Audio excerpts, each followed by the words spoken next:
Bonjour à toutes et tous, c'est Patrick de Carvalho et on est en direct. Non, pas en direct, on va enregistrer, mais sur All In, le podcast qui explique tout sur LinkedIn. On dit LinkedIn, LinkedIn, LinkedIn. On va le dire bien comme il faut. C'est plutôt LinkedIn. Alors, je suis avec la merveilleuse Florence Grégeois, que vous connaissez sûrement. Si vous ne connaissez pas, bah, vous perdez beaucoup de choses.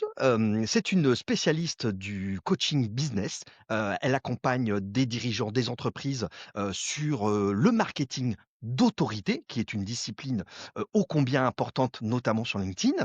Et j'ai décidé de l'inviter pour que on défriche pendant 30 minutes, hein, ça va être intense, mais qu'on défriche tout ce qui se passe en ce moment. Il y a pas mal d'évolutions de l'algo, il y a une mise à jour, qui vient d'être faite du célèbre rapport de Richard van der Blom, Blum ou Blom, je ne sais jamais comment on dit, sur l'update des algos. Il y a plein de choses qui ont bougé et qui bougent. Vous avez dû le constater par vous-même.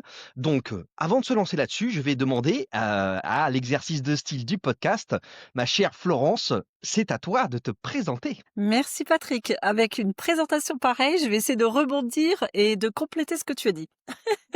Alors, j'ai une activité qui est hybride, un positionnement hybride. Ça fait partie de mon branding. D'un côté, je suis coach business pour les entrepreneurs. Je vais les aider à structurer en fait leur entreprise, leur business, leur modèle économique. On va Mmh. structurer ensemble également les piliers de leur branding, un positionnement ultra différenciant que l'on va décliner par une charte graphique identifiable. Et bien sûr, ce branding-là va venir s'introduire dans l'écosystème d'offres que l'on va créer ensemble, la stratégie de contenu, la prospection et tous les éléments autour qui permettent de gagner en productivité. Ma D'accord. deuxième activité, j'accompagne les entreprises, dirigeants, managers à relancer, optimiser la croissance et à accélérer évidemment la croissance de leur entreprise.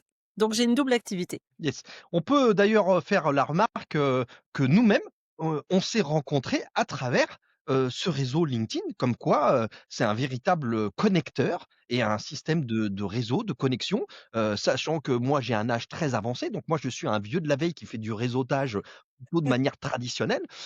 Pour la petite histoire, moi, je suis inscrit sur LinkedIn depuis avril 2004 et toi Florence, est-ce que tu peux nous dire, depuis quand Alors tu attends, tu pratiques et tu depuis me quand? renvoies Tu me renvoies aux calendes grecques, je ne sais même plus. Je pense que, à mon avis, ça doit dater de 2007-2010 quoi, un Ouais, c'est truc ça. comme ça, en fait et Mmh. je l'ai longtemps on l'ai laissé en friche, hein, donc on s'est Oui, vraiment moi aussi, rencontrés, hein, oui. Mmh. exactement.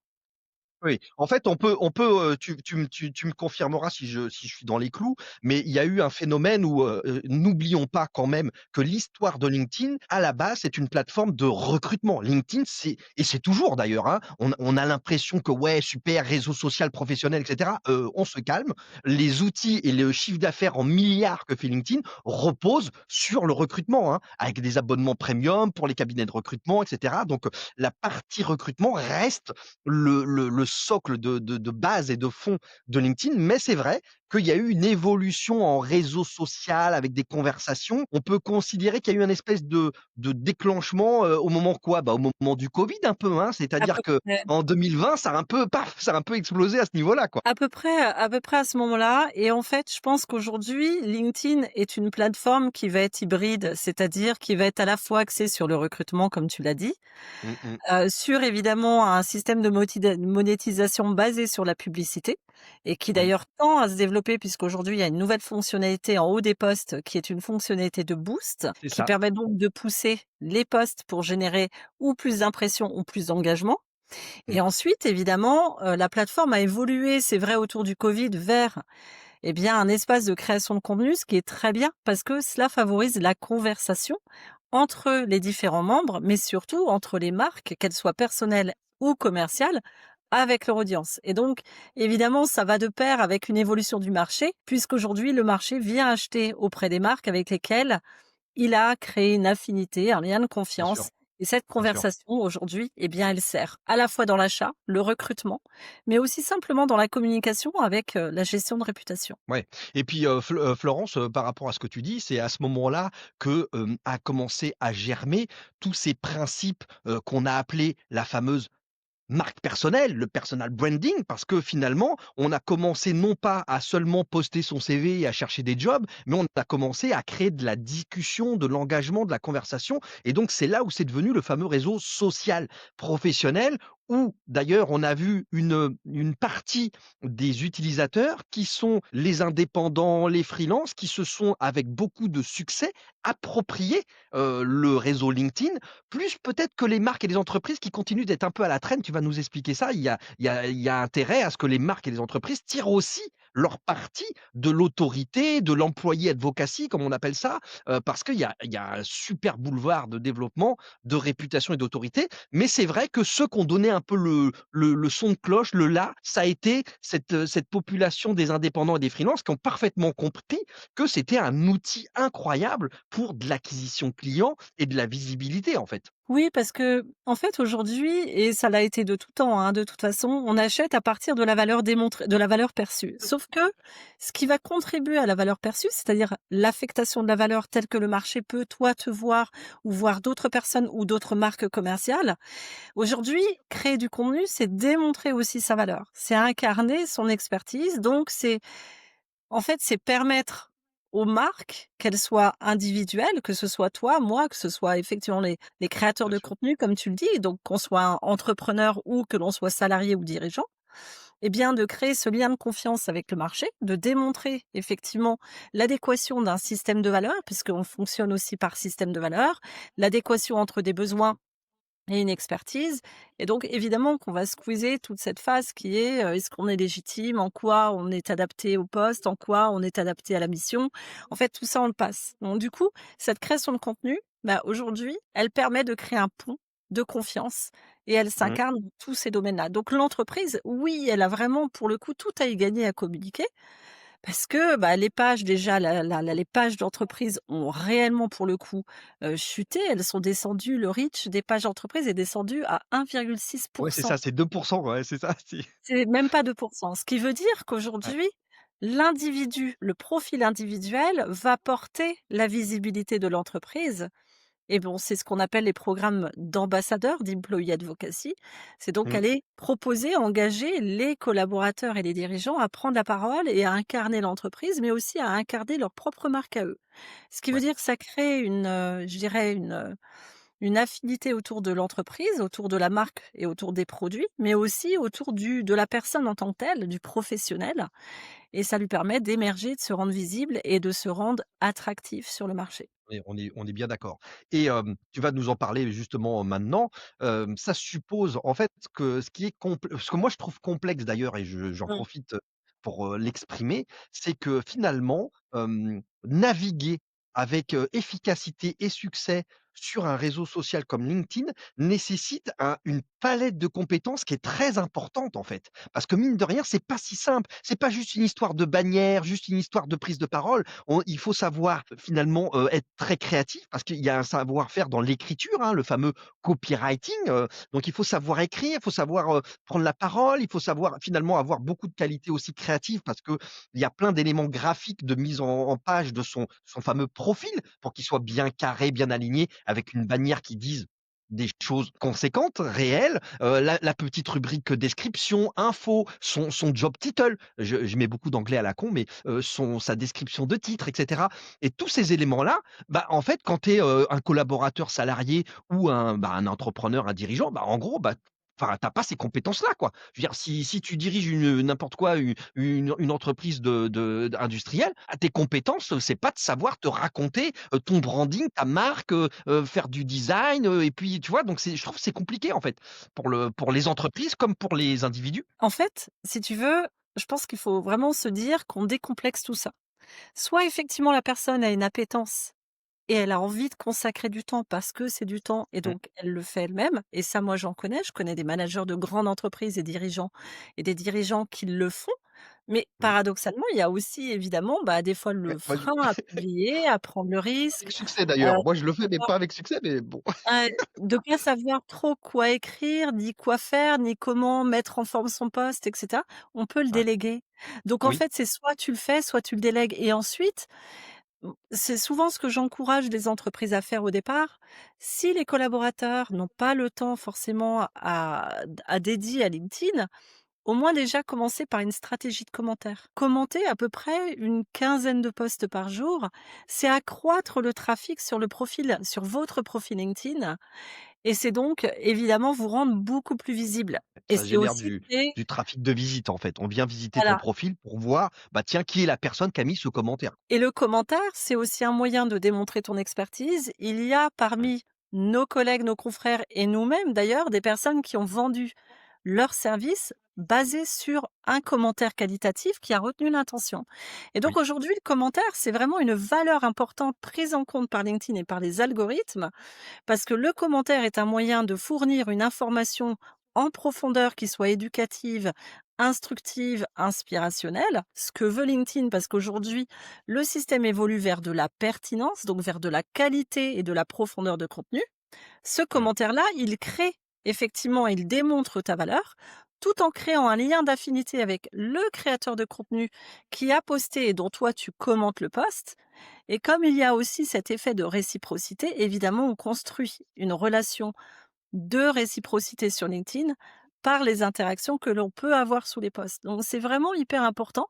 Et moi, ce que j'ai tendance à dire, c'est si vous n'avez pas le temps de publier, commencez à commenter. Faites au moins ouais. au départ Au 5 moins au commentaires moins par les jour. commentaires, quoi. Ouais, Les commentaires, et faites-le régulièrement, et en le faisant tous les jours, vous allez vous créer un cercle, une communauté en fait de fidèles.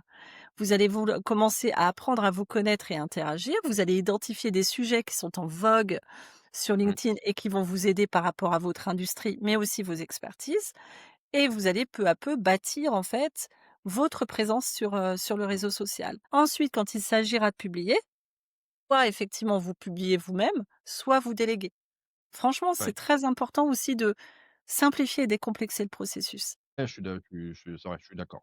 Alors, Florence, moi, ce que je propose, c'est que peut-être justement, là, il y a plein de nouveaux chiffres ou en tout cas de feedback qui ressortent de cette la fameuse étude, notamment parce qu'il y a une analyse, sur, je crois, plus de 600 000 postes et cetera. Donc c'est vraiment un truc, waouh, assez incroyable. Ce que je trouverais intéressant, c'est peut-être que tu nous alors, d'abord que tu nous parles peut-être de, justement, que veut dire, le marketing d'autorité sur LinkedIn en particulier, hein? Parce que tu le fais toi, on le je le précise ici, mais tu le fais de manière totalement multicanale et multimodale, hein. Le marketing d'autorité, ça ne touche pas que LinkedIn, bien au contraire. C'est vraiment une plateforme de marque globale, ce que tu sais faire. Mais là, je voudrais qu'on fasse peut-être un petit focus sur le marketing d'autorité sur LinkedIn et que peut-être à ce moment-là, tu nous donnes quelques chiffres, quelques éclairages qui viennent de tomber pour, tu vois, pour qu'on fasse le petit miroir par rapport à ça? Avec grand plaisir. Alors le marketing d'autorité, c'est simplement en fait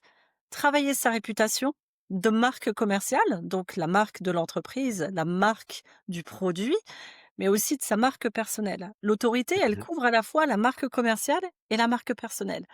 Et l'objectif en fait de l'autorité, c'est d'aller développer la réputation de ces marques-là pour les rendre identifiables sur le marché, mémorable, et pour générer évidemment la préférence de marque, c'est-à-dire une fidélité et une confiance envers la marque.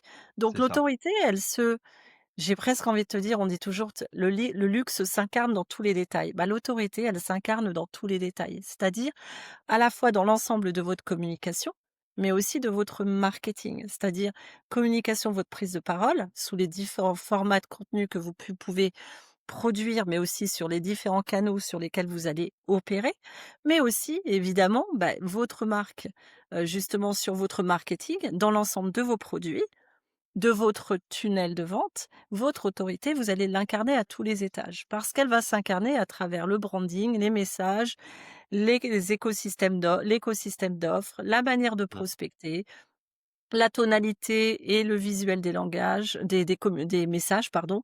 Donc cette autorité-là, en fait, elle vise à vraiment développer, si vous voulez, votre leadership d'opinion, mais simplement aussi votre leadership sur le marché. Ouais et Florence, ce que par rapport à ce que tu viens de dire, je souligne, une chose, puisque, entre autres projets, je suis aussi, un homme de marketing. J'insiste sur le fait que, l'autorité qui crée de la réputation, qui crée de la confiance, c'est un levier très puissant pour la partie vente, en fait, hein.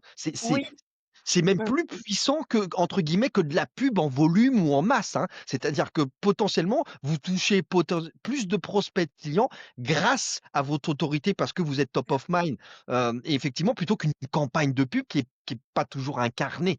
Donc ça, sauf c'est un si point qu'on peut souligner. sauf si tu intègres la pub dans ta stratégie de marketing d'autorité. Tu peux te dire Oui, que le tu vas mixer, mettre en place ta stratégie de marketing d'autorité, qu'elle te vise à travailler sur l'ensemble des réseaux sociaux, ta communication en fait de marque commerciale. D'un mmh mh. côté, les programmes ambassadeurs, bah, justement avec les dirigeants et les managers et les collaborateurs de l'entreprise qui veulent prendre la parole.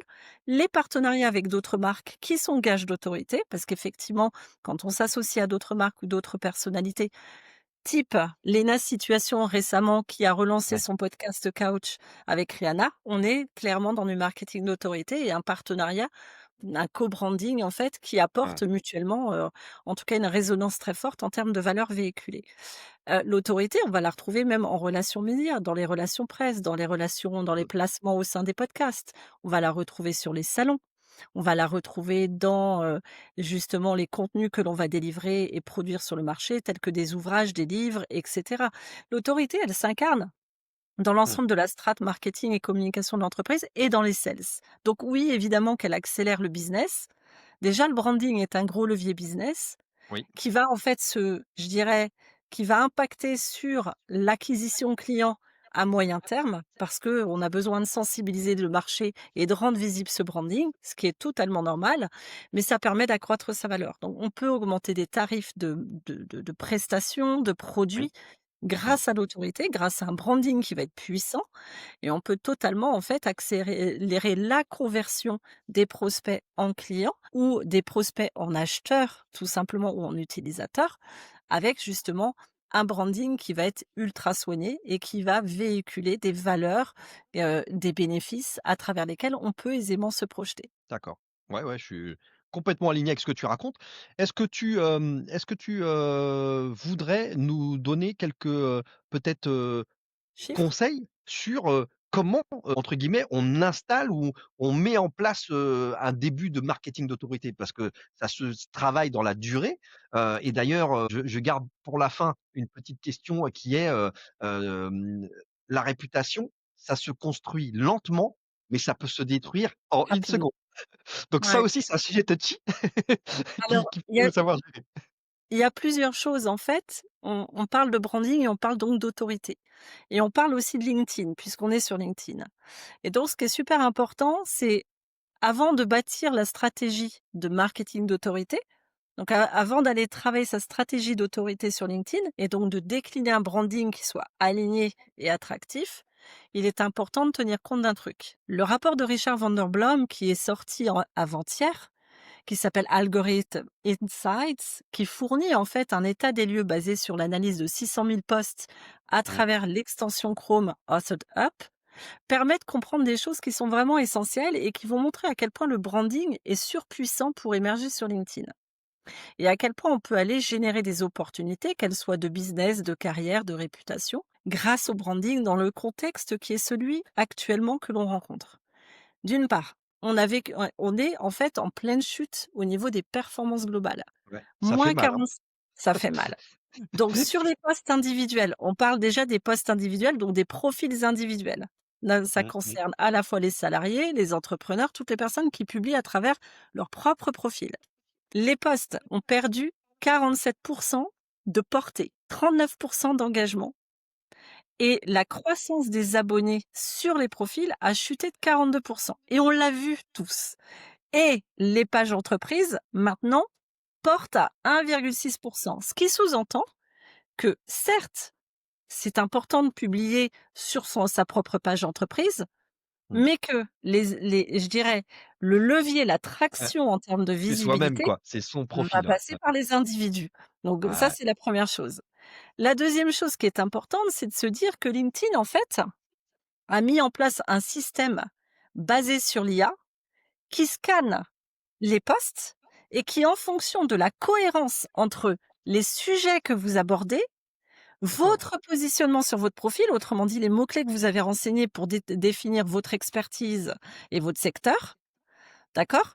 Tout cela, en fait, va contribuer à ce que vos posts, quand ils sont publiés, sont distribués à des clusters d'intérêt. Autrement dit, les posts ne sont plus publiés à l'ensemble de votre communauté ou partiellement à votre communauté, mais aussi à des contacts 2, contacts 3 en cluster, c'est-à-dire des gens D'accord. qui vont, par rapport à l'usage de En leur centre fil, d'intérêt? C'est des centres voilà, d'intérêt? des centres d'intérêt. C'est-à-dire les gens, en fonction de l'usage de leur fil d'actualité, en Oui. fonction des interactions avec les posts, LinkedIn identifie les sujets d'intérêt de ces personnes, les répartit en clusters, ce qui fait que, par exemple, vous pouvez avoir des clusters l'IA dans les sales, par exemple.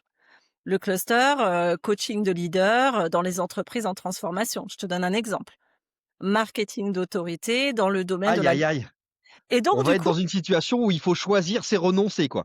Enfin, surtout moi. alors, c'est surtout une situation où on est dans l'ère de la pertinence. Et qui dit pertinence dit certes la pertinence des postes, mais aussi la pertinence du positionnement. Parce que si on commence à identifier le fait que LinkedIn aujourd'hui va envoyer vos posts à des clusters d'intérêt en fonction de ce que vous communiquez, ça veut Ouais. dire que la cohérence entre le profil et les posts doit être hyper importante. C'est Ouais, il quelque faut chose être que aligné, j'enseigne. quoi. Ouais. Voilà, c'est quelque chose que j'enseigne et que j'aide en tout cas mes clients à atteindre dans mes accompagnements. C'est on optimise le profil pour que le positionnement soit ultra clair, les mots-clés soient vraiment super tangibles et soient effectivement des mots-clés qui correspondent aux requêtes qui sont faites sur LinkedIn. Mmh. Et ensuite, évidemment, dans le fil dans les contenus des personnes qui publient, l'objectif, c'est que dès le titre, les mots-clés ressortent. Donc, en fait, cette cohérence-là, en fait, LinkedIn et les algorithmes de LinkedIn aujourd'hui vont détecter la pertinence des mots-clés, la qualité, la densité, le visuel, la structure des posts. Donc, en fait, Ouais. cette logique de pertinence fait que, bah, c'est simple. Identifier des sujets de prédilection sur lesquels vous êtes positionné, qui sont en cohérence avec votre profil. Derrière, évidemment, décliner un branding qui vous rend identifiable et proposer des contenus à forte valeur ajoutée. Parce qu'aujourd'hui, ce qui va plaire, c'est ce qui va permettre de réfléchir vraiment. Donc on peut raconter son histoire personnelle, mais on va raconter Mmh. une clé de transformation, un enseignement que l'on a obtenu sur le chemin. On peut partager, par exemple, il y a de plus en plus de postes là qui performent, des parcours de résilience de célébrités pour qui rien n'était gagné et qui ont réussi à atteindre un objectif, et postes à la fin desquels on va poser une moralité, une pensée forte qui soit en lien avec sa propre expertise. On rattache et on relie tout le temps avec son expertise et son Tout le positionnement. temps, ouais. Ça, Mmh. super important. Donc ça, c'est vraiment le fait de prendre ça en compte, ça nous permet de repenser la création de contenu en nous disant, aujourd'hui, il y a quand même une réalité sur LinkedIn, c'est que, bah, paradoxalement, on a des chutes qu'on a observées du reach, de l'engagement des abonnés. On a aussi une baisse de temps passé. Maintenant, les gens, par session sur LinkedIn, vont passer 1 minute 27. Par contre, ils vont 1 scroller minute beaucoup, 27? 1 Waouh! minute 27 par session.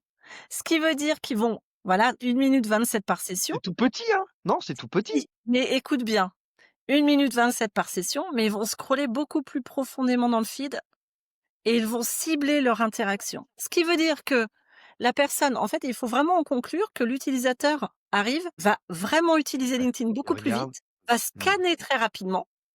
Donc c'est là où le branding va jouer un rôle de stop scroller, Ouais. parce que si vous travaillez un branding suffisamment puissant et que vous avez des visuels identifiables, boum, sur le fil Ouais d'actualité, vous allez et ressortir. l'accroche, la fameuse accroche qui le hook, hein, l'accroche, alors là, elle prend encore plus d'importance, quoi. C'est ça. Et donc, du coup, à partir du moment où l'accroche, elle est suffisamment lisible, tangible, avec une promesse forte de récompense immédiate, où vous allez y injecter vos mots-clés, et que c'est la réponse à une question très douloureuse que peut rencontrer un prospect chez vous, un client, un partenaire, et qu'à l'intérieur du poste, il y a une vraie valeur ajoutée, un conseil, une astuce, une méthode, une clé de transformation, eh bien, il y a fort à parier que ces postes-là vont émerger davantage. Donc ça, c'est vraiment important. C'est-à-dire que vraiment, tenir en compte ça, c'est tenir compte de cela, c'est important. Donc il y a à la fois le fond et la forme. Donc le Ouais. branding, évidemment qu'il va s'incarner dans le visuel, mais aussi dans la structure et la tonalité des langages parce que, c'est clair, en fait, le branding, ça comporte plusieurs choses. Ça comporte et ton identité de marque, donc Mmh. logo, palette de couleurs, police, visuels, icônes, tout ce que tu veux, mais ça va comporter également toute la manière dont toi tu vas déployer ta communication, ta marque. Donc en fait, ça va être tous les rouages, la manière dont tu engages avec ton audience, par exemple. Moi, je peux dire: «Florence Grégeois, tu écouteras, maître Yoda». Parce que la force, ça c'est ton hein? Donc l'autorité, eh bien pour moi, elle est gage aussi de standards élevés de qualité. Oui. Eh oui, parce que justement, on y relie l'affectation de la valeur. Donc, à l'autorité, des visuels de qualité qui soient suffisamment parlants et identifiables et dans lesquels les personnes se reconnaissent pour créer un Mmh. effet tribal autour de la marque, Mmh, mais mmh, mmh. aussi une autorité à l'intérieur du contenu. Et c'est là où souvent, moi, je dis aux personnes, racontez une histoire. On peut raconter une histoire, on peut même raconter une histoire douloureuse, mais pour autant que l'histoire a été dépassée, qu'elle a été Oui. franchie, qu'elle a été transformée, qu'il y a eu des clés d'enseignement super intéressantes qui Oui, peuvent aider tes il faut pas faire un truc, béni oui oui à la Calimero, sinon ça aura pas l'effet escompté, quoi. C'est-à-dire que si on commence à confesser une problématique, en fait, déjà, on instaure un doute dans l'esprit de nos prospects, de nos clients. Donc ce qui est important, c'est de se dire que selon à qui on s'adresse, et d'ailleurs, je crois que c'est le cas à peu près tout le monde, les personnes qui vont faire appel à toi, Patrick, vont avoir besoin de sentir qu'ils peuvent te faire confiance et que même dans les situations les plus difficiles de leur business, tu peux gérer, elles peuvent s'appuyer sur toi. Donc ton écriture, ta réputation, ton autorité, elle passe aussi par ces éléments de fiabilité. Donc Ouais, en plus évidemment, chez moi on perd jamais, alors tout va bien. voilà, c'est ça. Donc voilà, donc tu vois, typique, quand j'interviens sur de la mission de marketing d'autorité, il est évident que ce sont des contextes quand même de stress importants. Dans les contenus que je vais véhiculer, évidemment que la Mmh. gestion des émotions, la fragilité, la vulnérabilité, tout ça, ça se communique, mais d'une certaine manière, et je pense que ça se communiquera toujours mieux quand c'est dépassé et qu'on en a Ouais. tiré des enseignements. Mais alors, Florence, tu vois, par rapport à tout ce que tu viens de me dire, il y a un truc qui m'effraie, et tu vois, qui me fait peur. C'est que d'un C'est ça? côté, je vais essayer de le symboliser, auprès des éditeurs. Mais en fait, je trouve que désormais, on vient encore de passer un palier quant à la maîtrise, à l'expertise, au savoir-faire qu'il faut maîtriser pour, je dirais, évoluer sur LinkedIn. Parce que d'un côté, tu as des algorithmes, tu as des IA qui, eux, sont puissants, sont parfaits. Et aujourd'hui, tu vas plus pouvoir être aussi brouillon qu'avant, entre guillemets. Si ta politique de présence sur LinkedIn, elle n'est pas hyper carrée, avec une parfaite maîtrise de tout ce que tu viens de raconter, le positionnement, les mots-clés, la description, le design, etc., bah, en fait, tu vas te faire complètement balayer par l'IA qui ne verra que tu ne corresponds pas à ces critères de pertinence, quoi. Et donc, je Alors trouve que ça, pour le coup, ça devient, tu te dis, ah bah là, maintenant, tu as vraiment besoin de faire appel à des sous-traitants ou à des gens qui savent, parce que tu peux plus faire ta petite recette dans ton coin, quoi. je vais te dire une chose, c'est vrai que dans l'absolu, tu peux le prendre comme ça, mais moi, je pense que c'est plutôt une opportunité. C'est une Première opportunité. chose, ouais, c'est Mmh. une opportunité parce qu'en fait, si déjà de prime abord, tu simplifies le système et que tu te dis: «Quel contenu moi-même j'aimerais lire pour que cela m'aide dans mon business?» Ça, c'est la Mmh première mh. question. On le retourne tout le Oui, temps, hein, c'est pareil pour la prospection. De quelle manière moi j'aimerais être abordée? Beh, c'est vrai. ce que tu aurais envie que l'on te fasse à toi-même, fais-le aux autres. Donc déjà dans ta création de contenu, c'est quels sont les sujets sur lesquels mon client peut avoir des besoins ou mes prospects d'ailleurs peuvent avoir des besoins, sur lesquels moi j'ai cette légitimité, cette expertise et quel type de contenu j'aimerais en fait écrire pour eux, que moi-même j'aimerais recevoir. Et d'ailleurs, ce qui va nous aider, c'est surtout de communiquer et d'échanger avec notre marché.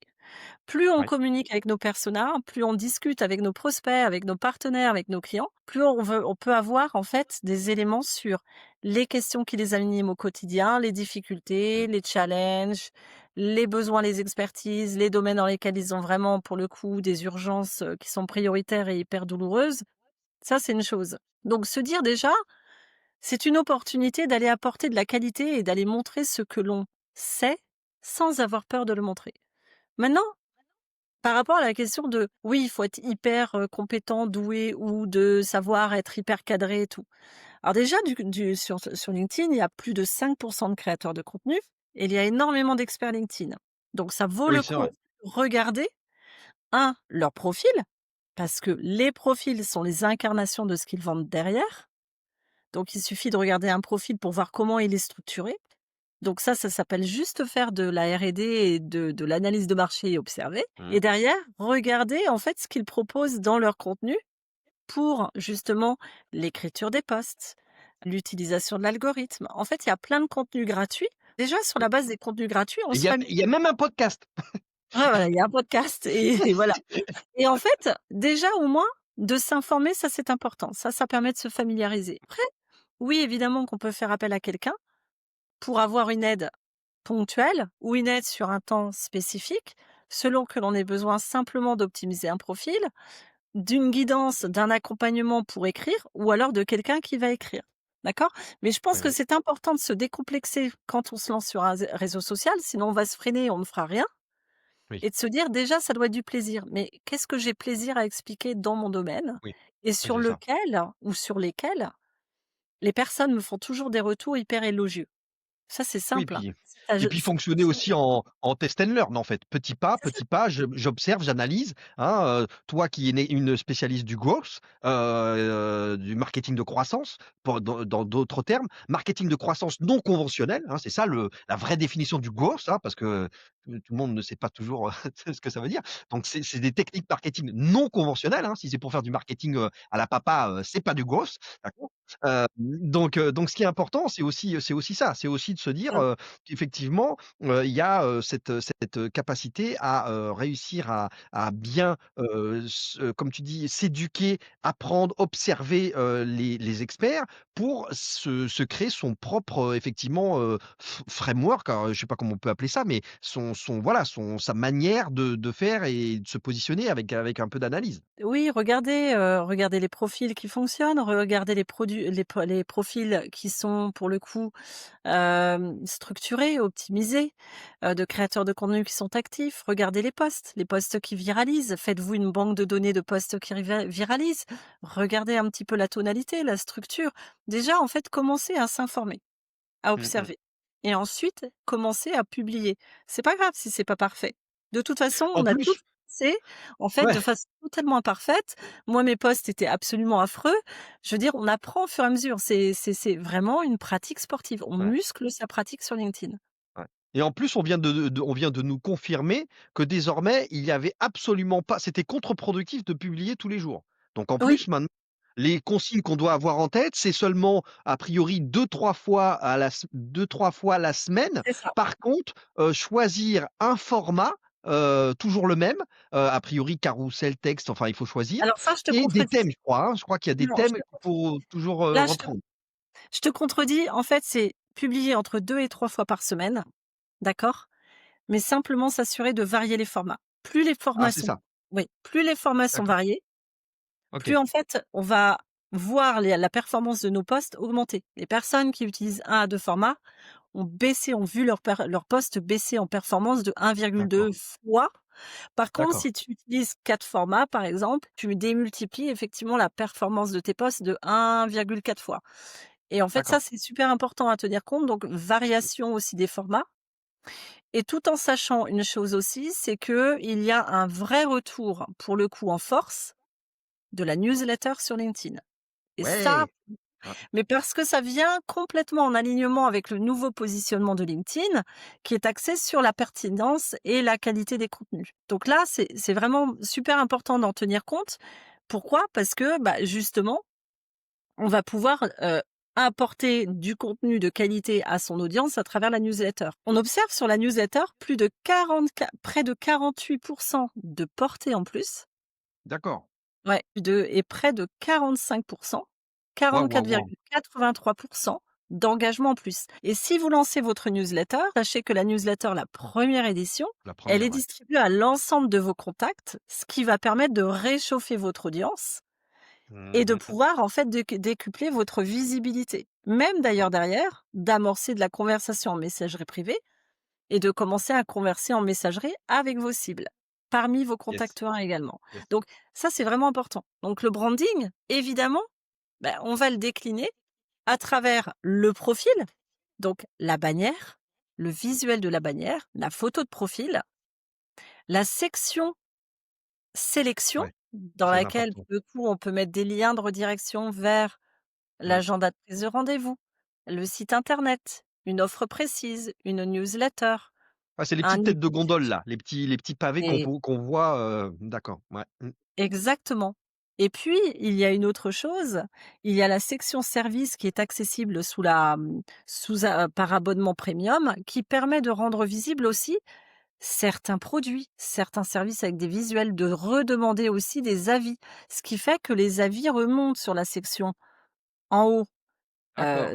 Mmh. service, confère plus d'autorité puisque, bah, en fonction des avis que vous allez avoir, ça va vous donner une Bien sûr, légitimité supplémentaire, bien sûr. sachant que les avis tout en bas, plus ils sont qualitatifs et plus vous en avez, plus pareil, ils contribuent à votre autorité sur votre marché.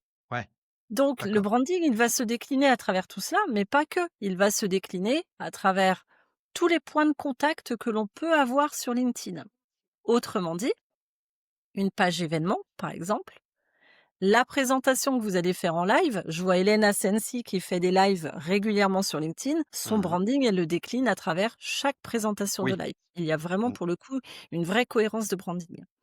Donc vous allez Oui. pouvoir le faire à travers cela, à travers la newsletter évidemment, puisque vous pouvez personnaliser la newsletter, en tout cas le design graphique de la newsletter, l'identité graphique de la newsletter, pardon.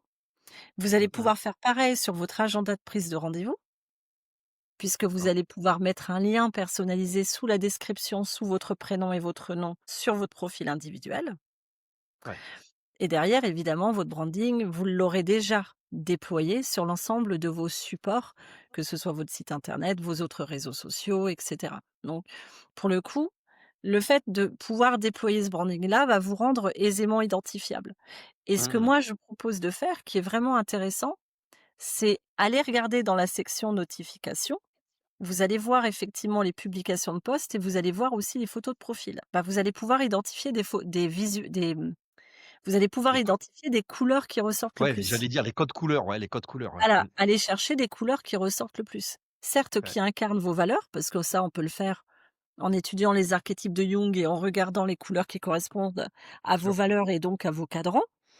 Mais simplement, si vous voulez prioriser des couleurs, regardez et faites en sorte que les couleurs soient un petit peu plus claires pour qu'elles soient catchy. Et C'est c'est ça. important parce que comme tu dis, on utilise beaucoup LinkedIn, en version mobile. Le plus souvent d'entre nous, c'est sur la version application et mine C'est de vrai, rien, vous voyez que ce petit rond avec le petit cercle de couleurs, avec la petite photo, bah, c'est hyper important parce que c'est ce qu'on affiche quand vous commentez et cetera donc ça, c'est exactement. hyper important, quoi. Exactement.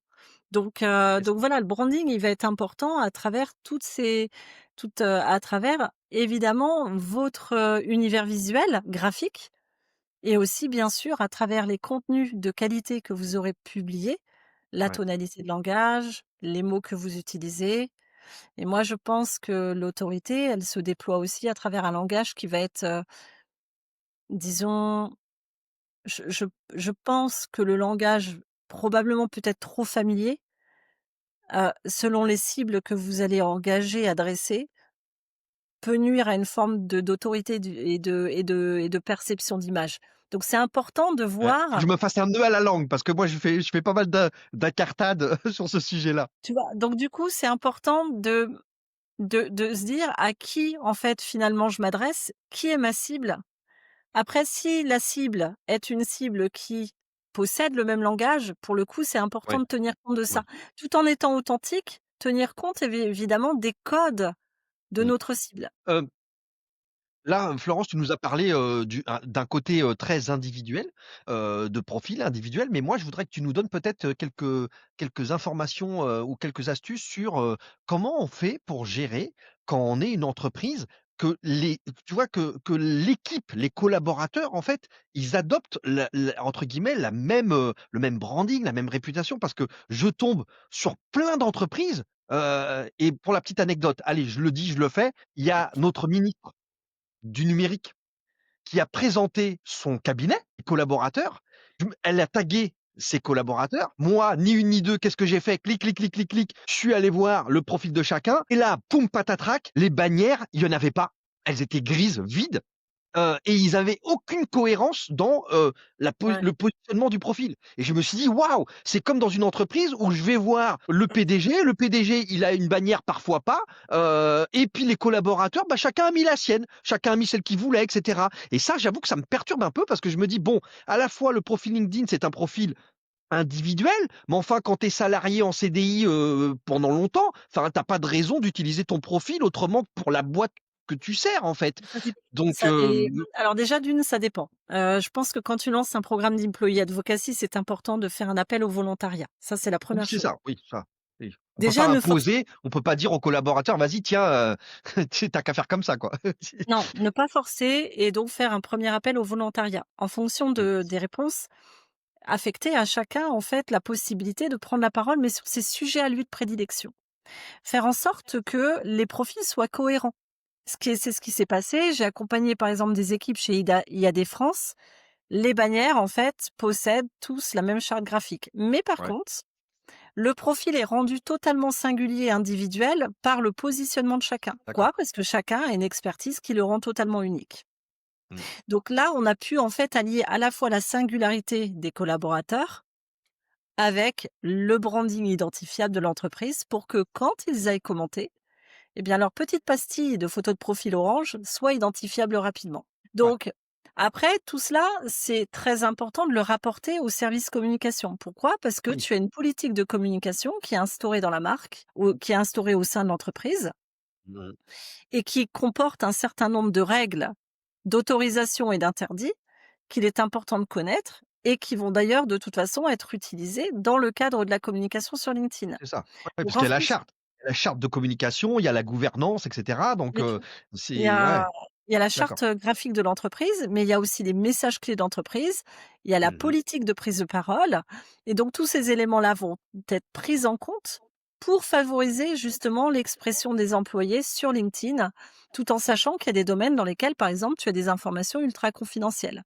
Donc d'avoir ces guidelines de communication, c'est incontournable. Et ça, par le passé, enfin, ouais, ces dernières années, on a vu des entreprises qui ont su parfaitement tirer, profit et parti de ça avec, hyper léché, une Ouais, communication, par différents plusieurs dizaines, hein, de tout collaborateurs de à fait. l'entreprise, et ça fait ave un effet bœuf, hein. Il y a vraiment un effet là de gouvernance et de employee advocacy comme on appelle ça qui est assez incroyable, quoi. Exactement et tu as les équipes de BNP qui ont super bien communiqué, pareil avec des profils qui sont cohérents et Mmh. qui prennent la parole sur LinkedIn. Donc oui, évidemment, ça suppose en fait derrière, bien sûr, de former les équipes, de mettre en place toute une stratégie de prise de parole avec des objectifs, des KPI spécifiques. Qu'est-ce qu'on veut aller chercher?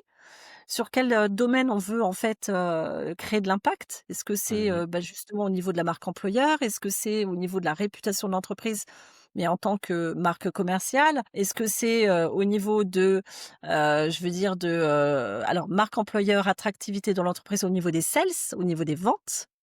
Mmh. Derrière on définit effectivement ces guidelines. En fonction de cela, on tient compte de tous les documents de référence de l'entreprise.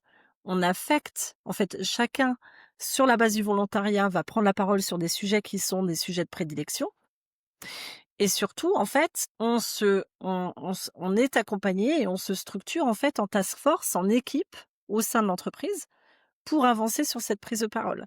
Tout en sachant qu'on est là pour se soutenir les uns les autres, pour s'encourager, pour s'accompagner et on fait des points réguliers sur les stats et sur les performances obtenues. D'accord. Donc ça ne se fait pas au hasard en fait et souvent Ouais, il est c'est, important de se faire former à cela parce que mmh. évidemment comme tu le vois, tu as les mises à jour de l'algorithme constantes et puis tu as toutes les questions de réputation. Donc on travaille ça toujours évidemment en collaboration avec le service communication. Ouais, ouais, ouais, c'est une véritable c'est on a une véritable plateforme de marque, hein. C'est Ah mais totalement, voilà et c'est ça. c'est une discipline qu'on appelle, chers amis, le marketing d'autorité, dont Florence est un parfait, e exemple et expertise sur ce sujet. L'employee advocacy qui contribue à l'autorité de l'entreprise Ouais, ouais, ouais. et à l'autorité des Hem personnes. Bah, on pourrait faire les 24 heures du podcast LinkedIn si on voulait, parce qu'il y a tellement de choses à raconter là-dessus. Écoute, moi je trouve que c'est très intéressant. En tout cas, tes conseils sont précieux, et ils sont, très pragmatiques. Donc je trouve ça, déjà je te remercie de partager tout ça avec nous. Est-ce que tu veux nous donner toi, comment tu vois évoluer, LinkedIn, dans les prochaines semaines, prochains mois? Comment tu Prochaine vois ça? décennie? Mmh. Je pense qu'effectivement, aujourd'hui, on constate qu'il y a 44 des contenus qui sont faits à base de l'IA. D'accord? Bah Donc oui. ça, c'est super important. Je pense qu'on va aller de plus en plus vers une plateforme où, qui utilisera effectivement et qui sera, qui en fait, relaiera des contenus basés sur l'IA, mais qui seront tout autant hyper, authentiques et personnalisés. En fait, ce que rapporte le rapport et qui est important à prendre en compte, c'est qu'aujourd'hui l'IA doit servir dans le cadre de la préparation des contenus, mais ne doit pas être utilisée brute telle qu'elle est. Et donc du coup, à mesure que l'on va avoir effectivement cet essor de l'IA, l'exigence d'authenticité va être d'autant plus forte. Et c'est ce qui fait qu'aujourd'hui, cette évolution de la pertinence des contenus tels qu'ils sont plébiscités parce que la plateforme, elle arrive à maturité, on va avoir Mmh. une plateforme qui va effectivement de plus en plus encourager cette authenticité-là, cette pertinence, cette valeur ajoutée, parce que pour moi, ça contribue quand même au dwell time, c'est-à-dire au temps passé au sein de la plateforme. Oui, Donc plus les contenus vont être riches, plus on aura ou on donnera envie aux personnes d'y rester. Et à côté de ça, on est sur un système de monétisation qui s'accrue et c'est normal. mmh, Parce que justement, bah, l'amplification de la publicité avec le bouton boost, ça fonctionne et c'est totalement en corrélation avec le modèle économique de LinkedIn. Moi, je ouais, pense, c'est ma conviction. Après, est-ce que c'est vrai, pas vrai, mais c'est comme ça que je l'interprète. C'est que je pense que le fait que LinkedIn ait eu énormément de créateurs de contenu qui se sont déployés ces dernières années, ça lui a permis d'avoir des ambassadeurs de sa marque. Donc, ouais, ça a été une forme d'employee advocacy par ouais, l'UGC. Et qu'aujourd'hui, parce que la marque finalement a ce capital de power user qui communique de manière régulière, aujourd'hui, le modèle économique de la publicité, il évolue. La chute des vues, évidemment qu'elle chute. Pourquoi? Parce que ça redirige vers 2 axes: la maturité, la pertinence des contenus de qualité qui permettent de favoriser le dwell time et à côté, le système de publicité qui contribue à rajouter en fait, à accroître, justement les revenus de l'entreprise. Donc c'est ouais. comme ça que j'interprète en fait l'évolution de LinkedIn. Oui, puis en plus, Florence, tu fais bien de le dire et de le préciser. Il y a un marché avec des professionnels qui vivent de LinkedIn, en fait, qui sont des Exactement. formateurs, des consultants, des spécialisés sur LinkedIn. Donc ça a créé, finalement, toute une un marché de spécialistes, d'experts qui sont là pour, clairement, apprendre, et transmettre, les bonnes pratiques de LinkedIn, à leurs clients, en fait.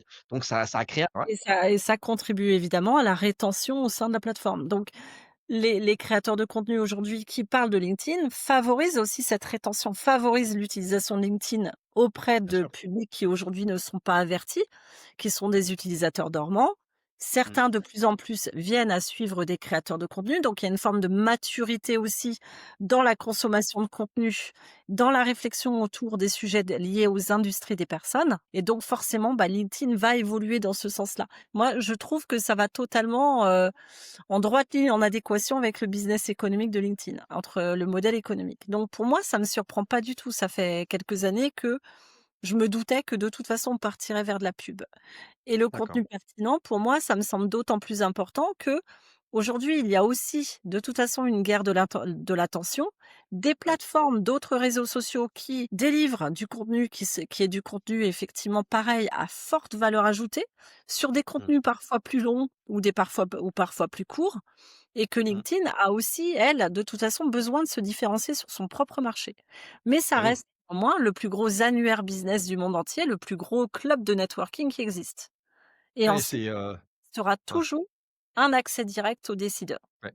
Non, c'est sûr que, c'est pas l'objet de cette interview, mais on en refera d'autres parce que tu vas tu peux intervenir sur plein de sujets liés à LinkedIn, et effectivement, il y a un autre créneau sur lequel LinkedIn est quand même une machine de guerre incroyable, c'est toute la partie business, relations clients, prospection et cetera.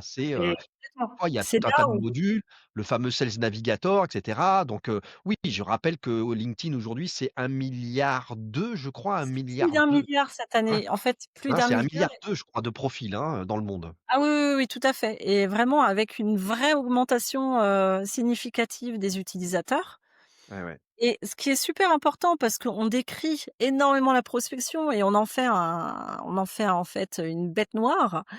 Mais Mmh. avec cette chute que l'on a vue effectivement, puisque je t'ai dit, il y a une baisse de 42 de la croissance des abonnés, de facto, il y a 2 choix. Il y a la pub et il y a la prospection.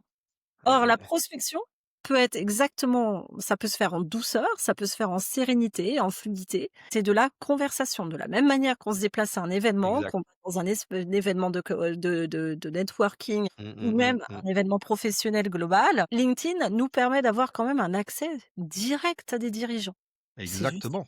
On extraordinaire. peut parler avec n'importe qui, dans n'importe quel pays, en n'importe quelle langue, clairement. Exactement, Ouais, on peut parler avec des grands leaders d'opinion, on peut le faire. Alors bien sûr, il y a des CM, il y a des community managers qui gèrent des comptes, évidemment, bien sûr, bien sûr. mais ça c'est totalement rendu Ouais, possible et ouais, ouais. ça me rappelle, tu vois, la semaine de 4 heures de Tim Ferriss qui Mmh, disait: «Mais osez aller contacter les grands dirigeants parce que vous allez vous rendre compte que la conversation est totalement rendue possible». Donc bien sûr. LinkedIn, c'est ça en fait, c'est de se dire: «On a des choix aujourd'hui, on a stratégie possible».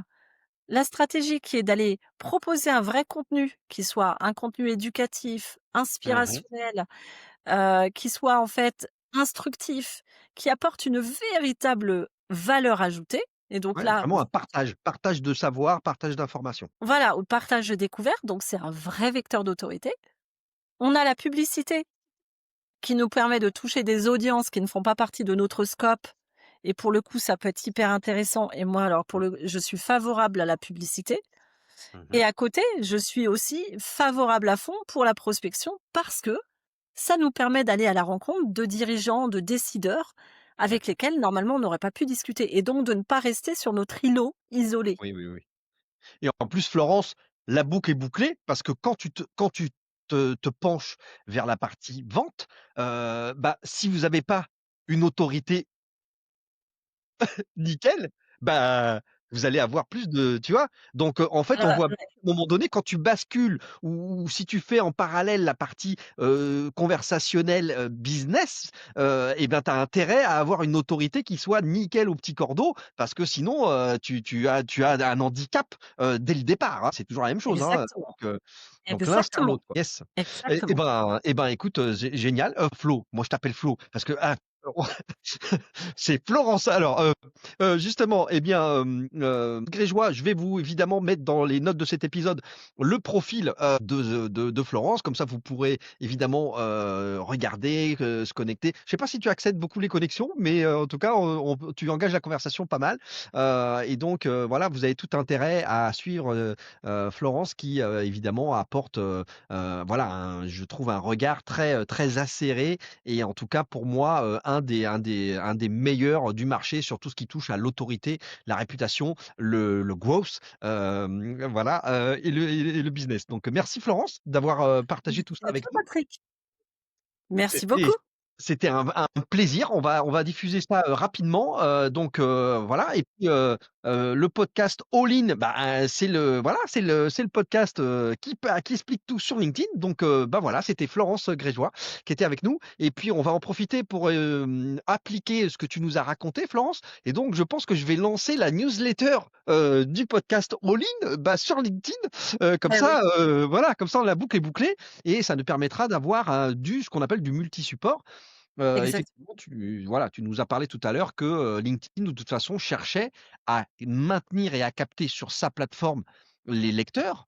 Donc, typiquement, quand vous envoyez une newsletter par LinkedIn, elle est envoyée par email à, un pourcentage de vos abonnés, et l'email que vous recevez vous dit: «Continuez à lire sur LinkedIn». C'est-à-dire qu'il vous envoie pas la totalité de la newsletter dans votre email, hein. Il vous envoie un morceau et il vous dit: vas-y, viens continuer à lire et quand vous cliquez, bah, vous êtes renvoyé vers LinkedIn pour lire, la newsletter sur LinkedIn. Donc, vous voyez, ils perdent pas le nord, ils cherchent vraiment à vous garder, à nous garder sur la plateforme, ce qui est, bon, ce qui est le jeu, hein.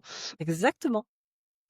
En tout cas, merci Patrick. Moi, j'ai vraiment apprécié et s'il y a quoi que ce soit, si vous avez des questions, vous n'hésitez pas, vous m'envoyez un message en messagerie privée sur LinkedIn. Tout à fait. Merci encore, Florence et puis à très bientôt sur les réseaux, comme j'ai l'habitude de le À très dire. bientôt. Ciao, ciao, c'était All Ciao. in.